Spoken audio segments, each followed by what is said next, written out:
भाजपा मध्य प्रदेश में अपनी संगठनात्मक ताकत को और धार देने जा रही है। पचमढ़ी में पार्टी का 3 दिवसीय प्रशिक्षण वर्ग 14 जून से शुरू हो रहा है। इस प्रशिक्षण वर्ग में सभी सांसद और विधायक शामिल होंगे। प्रशिक्षण का आगाज केंद्रीय गृह मंत्री अमित शाह करेंगे।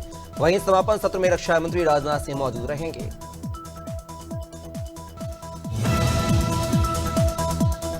बीजेपी विधायक रामेश्वर शर्मा ने कांग्रेस और लक्ष्मण सिंह पर बड़ी टिप्पणी की है। उन्होंने कहा है कि कांग्रेस में अब ना राम बचे हैं और ना ही लक्ष्मण। पूरी कांग्रेस गांधी परिवार की गुलाम बन चुकी है। रामेश्वर शर्मा ने कहा है कि जो भी कांग्रेस में सच बोलता है उसे बाहर का रास्ता दिखा दिया जाता है।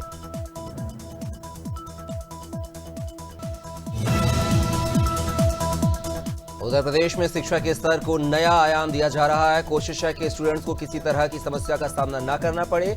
सीएम योगी आदित्यनाथ का सपना है कि देश भर में यूपी शिक्षित प्रदेश के रूप में जाना जाए। इसके लिए उन्होंने कई नवाचार किए हैं। एजुकेशन फील्ड को नई ऊंचाई दी जा सके, इसके लिए बजट में भी पूरा ध्यान दिया गया है। मथुरा के राया थाना क्षेत्र में टेम्पो चालक भूपेंद्र की इलाज के दौरान मौत हो गई है। परिजनों ने शव थाने में रखकर जमकर हंगामा किया है। बता दें कि 4 दिन पहले लोहे की सरिया से भूपेंद्र को पीटा गया था। वहीं पुलिस ने 3 नामजद आरोपियों पर हत्या का मामला दर्ज कर एक आरोपी पवन को गिरफ्तार कर लिया है। बाकी की तलाश की जा रही है। नर्मदापुरम नगर पालिका ने हर गुरुवार को जन सुनवाई शुरू की है। पहले दिन 20 से अधिक आवेदन आए हैं, जिनमें से कई का समाधान त्वरित किया गया है। कुछ शिकायतें निर्माण कार्य से जुड़ी हुई थीं, जिन्हें प्रोसेस में लिया गया है। नगर पालिका अधीक्षक योगेश सोनी ने बताया है कि अध्यक्ष नीतू महेंद्र यादव और सीएमओ हेमेश्वरी पटले के निर्देश पर यह व्यवस्था लागू की गई है। जबलपुर के खमरिया थाना क्षेत्र अंतर्गत एक दर्दनाक सड़क हादसा सामने आया है, जहां एक तेज रफ्तार डंपर ने ई-रिक्शा में टक्कर मार दी है, जिससे हादसे में एक ही परिवार के 8 लोग घायल हो गए हैं और एक 8 वर्षीय मासूम की मौत हो गई है। परिवार राजस्थान से खमरिया थाना क्षेत्र के ग्राम पिपरिया घूमने आया हुआ था।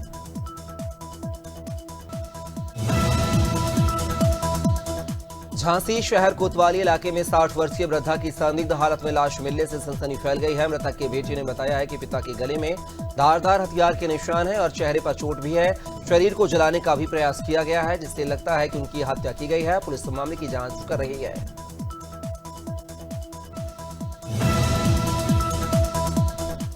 सीधे जिला अस्पताल परिसर से आगजनी का मामला सामने आया है। परिसर में अचानक भीषण आग लगने से 2 कबाड़ वाहन जलकर खाक हो गए हैं। सूचना मिलते ही सिविल सर्जन डॉक्टर एसवी खरे तत्काल फायर ब्रिगेड को जानकारी दी है। कड़ी मशक्कत के बाद आग पर काबू पाया गया है। गनीमत रही है कि आग लगने से कोई जनहानि नहीं हुई है।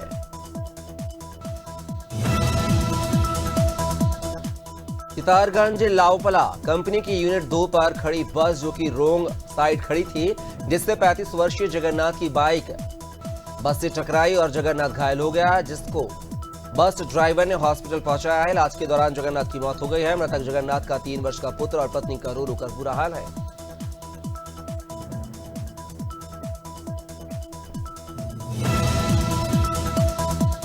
सुल्तानपुर में कांग्रेस पार्टी ने सभी कार्यकर्ताओं के साथ कांग्रेस पार्टी का जिलाध्यक्ष बनाने के लिए रायशुमारी की है। कांग्रेस पार्टी के राष्ट्रीय सचिव हिरेंद्र गुर्जर ने कहा है कि पार्टी के कार्यकर्ता ही पार्टी को मजबूत बनाते हैं। पूर्व विधायक राजकुमार पटेल ने किसानों की चिंता जताते हुए कहा है कि भाजपा सरकार को किसानों के लिए सोचना चाहिए। आज किसान मूंग की फसल के लिए परेशान हो रहे हैं।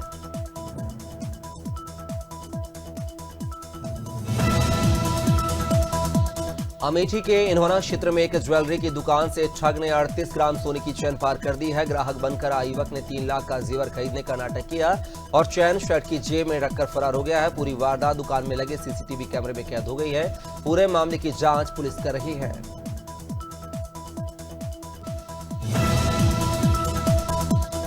फतेहपुर के कृष्ण बिहारी नगर में अवैध तरीके से तालाब की भूमि पर खुले शराब ठेके का महिलाओं ने जोरदार विरोध किया है। महिलाओं का आरोप है कि शराबी स्कूल जाती बच्चियों से छेड़छाड़ करते हैं। ठेकेदार के अभद्र व्यवहार पर महिलाओं ने उसे खदेड़ दिया है। मौके पर पहुंची पुलिस ने ठेकेदार को बचाया, जिस पर पुलिस और महिलाओं में जमकर झड़प भी हो गई।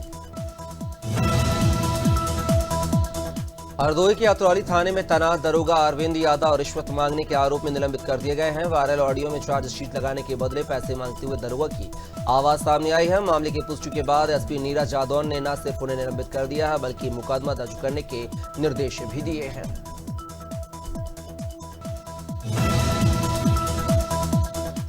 दुर्ग जिले के कुनारी गांव में बिना लाइसेंस चल रही अवैध गुटखा फैक्ट्री पर 10 दिनों में तीसरी बार छापा मारा गया है। इस बार रायपुर से आई एफडीए की टीम ने कार्रवाई करते हुए फैक्ट्री को सील कर दिया है। इससे पहले जिले की एफडीए टीम ने 2 बार जांच की थी, लेकिन कार्रवाई को लेकर लीपापोती के आरोप लगे थे। हालांकि इस बार भी पारदर्शिता पर सवाल उठ रहे हैं। अहमदाबाद विमान हादसे ने पूरे देश को झकझोर कर रख दिया है। इस दर्दनाक हादसे में देश के कई राज्यों और विदेशी नागरिकों की मौत हो गई है। हादसे में दिवंगत लोगों को श्रद्धांजलि देने के लिए भोपाल में कांग्रेस विधायक आरिफ मसूद ने मोमबत्ती जलाकर श्रद्धांजलि दी है। इस दौरान बड़ी संख्या में कांग्रेस कार्यकर्ता भी मौजूद रहे। अहमदाबाद के विमान हादसे में इंदौर की बहू हरप्रीत होरा भी शामिल थी। शहर के राज मोहल्ला में हरप्रीत होरा का ससुराल है। वहीं शुक्रवार शाम को इंदौर से सभी परिजन अहमदाबाद पहुंचेंगे। बता दें कि 32 वर्षीय मृतका हरप्रीत होरा अहमदाबाद की रहने वाली थी और अपने पति के पास लंदन जा रही थी, जबकि अब तक उनकी बॉडी नहीं मिली है। देहरादून का नगर निगम हाउस टैक्स न देने वाले लोगों के खिलाफ एक बार फिर कार्रवाई करने की तैयारी में है। वहीं इस विषय पर बात करते हुए नगर निगम के उप नगर आयुक्त गोपाल राम बिनवाल ने कहा है कि जो लोग टैक्स नहीं दे रहे हैं उनके खिलाफ नगर निगम कड़ी कार्रवाई करेगा। अभी तक विगत वर्ष में 60 करोड़ का हाउस टैक्स नगर निगम के द्वारा वसूला जा चुका है। उत्तराखंड में पहली बार विश्व ओलंपिक दिवस मनाए जाने की तैयारियां तेज कर दी गई हैं। हर साल 23 जून को अंतर्राष्ट्रीय ओलंपिक दिवस मनाया जाता है। साल 2025 में इस दिवस को मनाने के लिए लेवलिंग द प्लेइंग फील्ड खेल सामाजिक समावेश के लिए रखा गया था। उत्तराखंड ओलंपिक संघ के साथ मिलकर कार्यक्रमों का आयोजन किया जाएगा।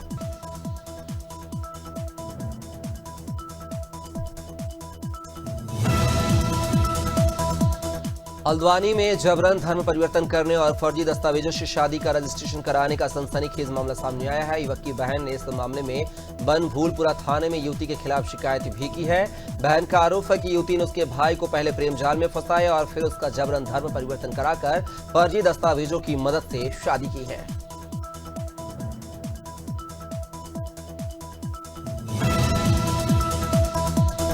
बांदा नगर कोतवाली क्षेत्र में अलग अलग जगहों पर एक ही दिन में 2 शव मिलने से हड़कंप मच गया है। एक शव की शिनाख्त मर्दन नाका निवासी के रूप में हुई है, जिसे अंतिम बार पीली कोठी में देखा गया था, जबकि दूसरा शव स्टेशन रोड पर मिला है, जिसकी पहचान नहीं हो पाई है। पुलिस ने दोनों शवों को पोस्टमार्टम के लिए भेजा है।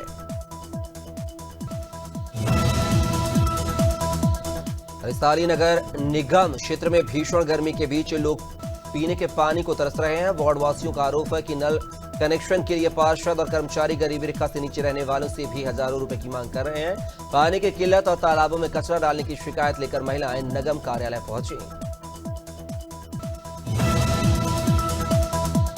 अहमदाबाद में हुए एयर इंडिया विमान हादसे को लेकर डिप्टी सीएम विजय शर्मा ने गहरा शोक जताया है। उन्होंने कहा है कि इस दुर्घटना में 250 से अधिक लोगों की मौत हो चुकी है, जो अत्यंत दुखद और पीड़ादायक है। यह एक अपूर्णीय क्षति है और ईश्वर से प्रार्थना करता हूं कि वह शोकाकुल परिवारों को संबल प्रदान करे।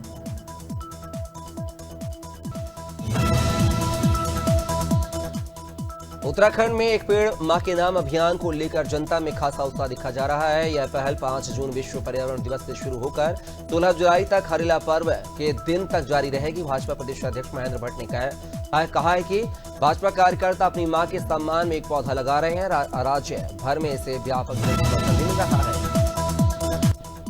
आदिवासी बहुल क्षेत्र झरनिया के किसान सोयाबीन बीज के लिए परेशान हो रहे हैं। आरोप है कि अधिकारियों ने मिलीभगत कर कुछ रसूखदारों को कोटे से ज्यादा बीज दे दिया है और अब छोटे जोत वाले गरीब किसानों को बीज के लाले पड़ रहे हैं। किसानों को पंजीयन के बाद ही बीज मिल रहा है और पंजीयन में देरी यह बोलकर की जा रही है कि सर्वर डाउन है। छत्तीसगढ़ में रेत माफियाओं की दबंगई और अवैध उत्खनन को लेकर सियासत तेज हो गई है। इस मामले को लेकर कांग्रेस प्रदेश अध्यक्ष दीपक बैज ने अवैध खनन में विधायकों और मंत्रियों की संलिप्तता का आरोप लगाया है। वहीं उप मुख्यमंत्री अरुण साव ने कहा है कि माफियाओं पर सख्त कार्रवाई की जाएगी। छत्तीसगढ़ में माफियाओं की कोई जगह नहीं है।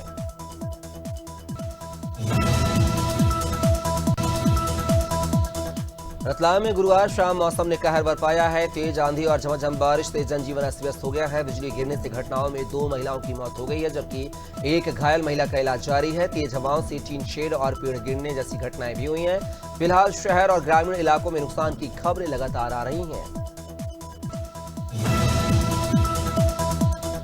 जबलपुर में शराबियों ने एक युवक की हत्या कर दी है। जहां शराब पीने के बाद नशे में चूर शराबी सड़क पर ही लघु शंका करने लगे।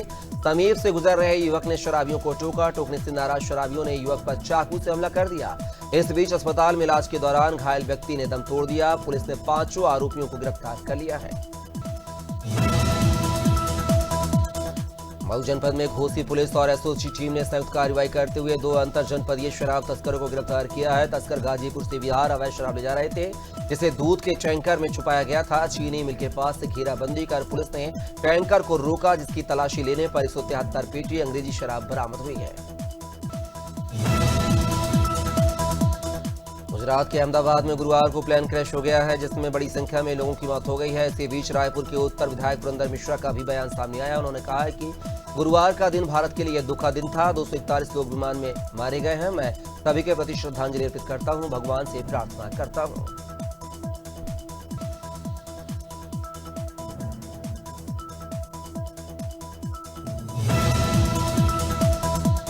अहमदाबाद विमान दुर्घटना में 265 लोगों की मौत को लेकर सरगुजा जिला कांग्रेस कमेटी ने कैंडल मार्च निकालकर मृतकों को श्रद्धांजलि दी है। जिला अध्यक्ष बालकृष्ण पाठक के नेतृत्व में कांग्रेस कार्यकर्ताओं ने मौन रख संवेदना प्रकट की है। कांग्रेस ने इस हादसे को मानवीय चूक बताते हुए सुप्रीम कोर्ट के मौजूदा या रिटायर्ड जज से जांच की मांग की है।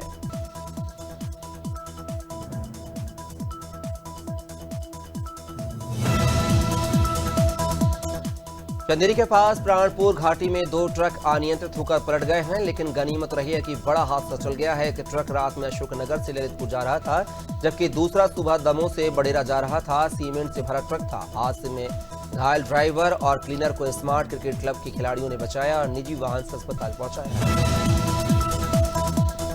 मंदसौर जिले के ग्राम लोध में एक पीड़ित परिवार पंचायत द्वारा दिए गए पट्टे पर मकान निर्माण करना चाहता है, लेकिन दबंगों की दबिश के कारण काम रुक गया है।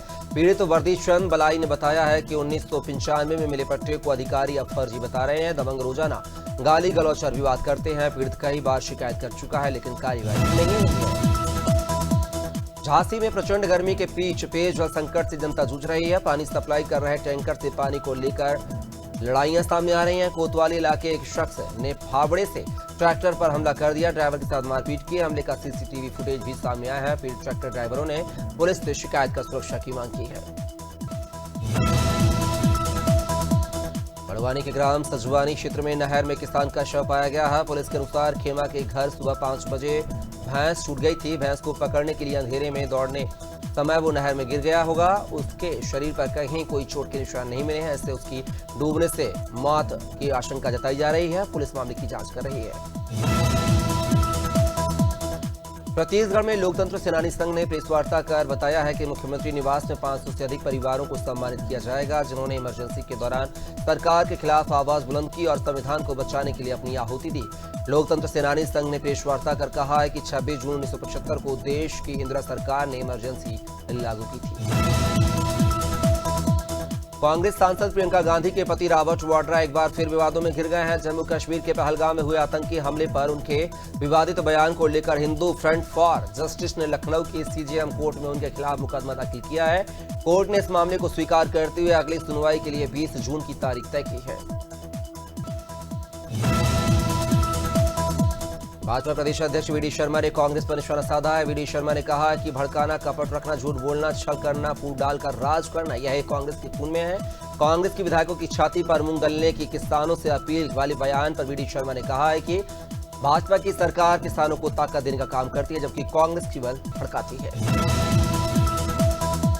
पश्चिमी रेलवे ने यात्रियों की सुविधा और कुलियों के हित में बड़ा कदम उठाते हुए रेलवे स्टेशनों पर सामान ढोने वाले कुलियों की मेहनताना में वृद्धि की है। यह नई दरें तत्काल प्रभाव से लागू कर दी गई हैं। पश्चिमी रेलवे के अधीन सभी स्टेशनों पर अब कुली सेवा के लिए अधिक राशि चुकानी होगी। रेलवे के मुताबिक अब कुलियों की ओर से किराए माफीचाई किए जाने वाले हर काम का अलग अलग मेहनताना तय किया गया है।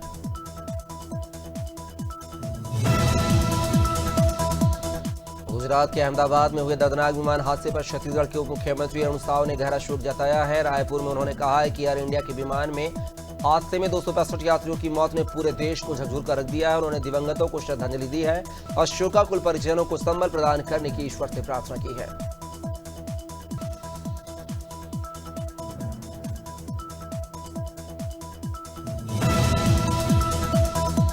रायपुर में जून अभी जाएंगे 27 जून को भगवान जगन्नाथ की रथ यात्रा धूमधाम से निकाली जाएगी। इसकी जानकारी उत्तर विधायक पुरंदर मिश्रा ने दी है। उन्होंने बताया कि इस भव्य आयोजन में राज्यपाल, मुख्यमंत्री, मंत्रीगण, विधायक और बड़ी संख्या में श्रद्धालु शामिल होंगे। सभी को निमंत्रण भेजा जा चुका है और तैयारियां जोरों पर है।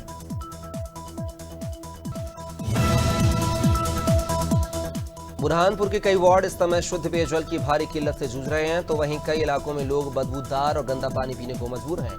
इसी कारण शहर में डायरिया का संक्रमण तेजी से फैल रहा है। जिला अस्पताल में डायरिया से पीड़ित मरीजों की संख्या लगातार बढ़ रही है। उन्होंने नागरिकों को सलाह दी है कि संक्रमण से बचने के लिए केवल उबला हुआ पानी पिएं। यूपी के हमीरपुर जिले में एक अनोखी शादी अचानक चर्चा का विषय बन चुकी है। हिंदू रीति रिवाजों के साथ हुए इस शादी के बारे में जिसने सुना वो हैरान हो गया।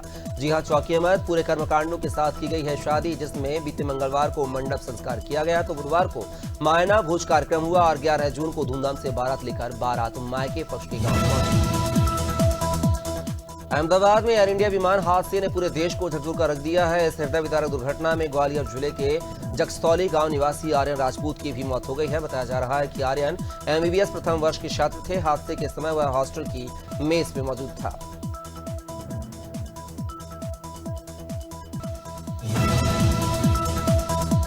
छत्तीसगढ़ के कोरिया जिले में एक युवती पर फर्जी जाति प्रमाण पत्र से नौकरी पाने का आरोप लगा है। छत्तीसगढ़ लोक सेवा आयोग की व्यवहार न्यायाधीश परीक्षा में चयनित आरोपी युवती कथित रूप से ओबीसी यानी कि केवट जाति है, किंतु आरोपी युवती ने माझी यानी कि ST का फर्जी प्रमाण पत्र लगाकर नौकरी प्राप्त की है।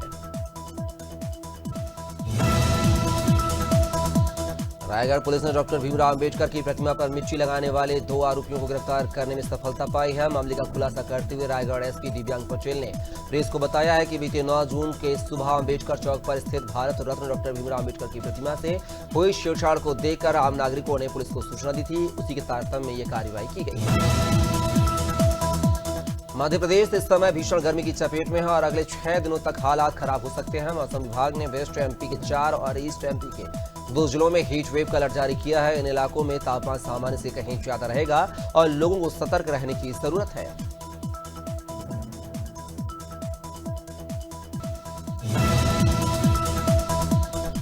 शिवपुरी में पैसे के लेन देन को लेकर एक कारोबारी पर जानलेवा हमला हुआ है। यह जानलेवा हमला वीनस कार के शोरूम से कुछ दूर उस वक्त किया गया है जब कारोबारी गुरुवार रात अपनी वर्कशॉप और पेट्रोल पंप बंद कर घर लौट रहे थे। इसी दौरान मंगल लॉज के पास हमलावर ने कारोबारी को देखते ही गालियां देनी शुरू कर दी हैं और मना करने पर पेवर ब्लॉक से हमला किया है।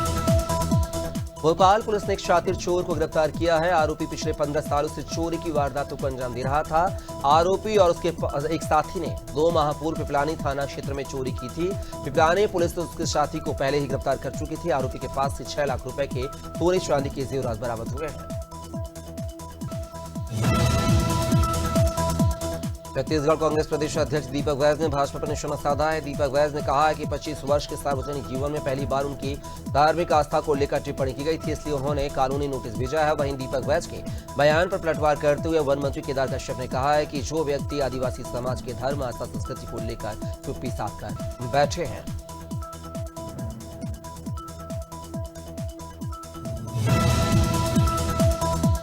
छत्तीसगढ़ में कोविड मरीजों की संख्या बढ़ने से एक दिन बाद फिर से स्वास्थ्य अमला पूरी तरीके से सक्रिय हो चुका है। अस्पतालों में उचित व्यवस्थाएं की जा रही हैं। वहीं अगर बात करें छत्तीसगढ़ की तो छत्तीसगढ़ में अब तक कुल 75 मरीज प्रदेश के अन्य जिलों में पाए गए हैं। राज्य में कोविड के 5 मरीज मिले हैं, जिनमें से रायपुर से 3, बिलासपुर से 2 और एक कोरोना पॉजिटिव मरीज।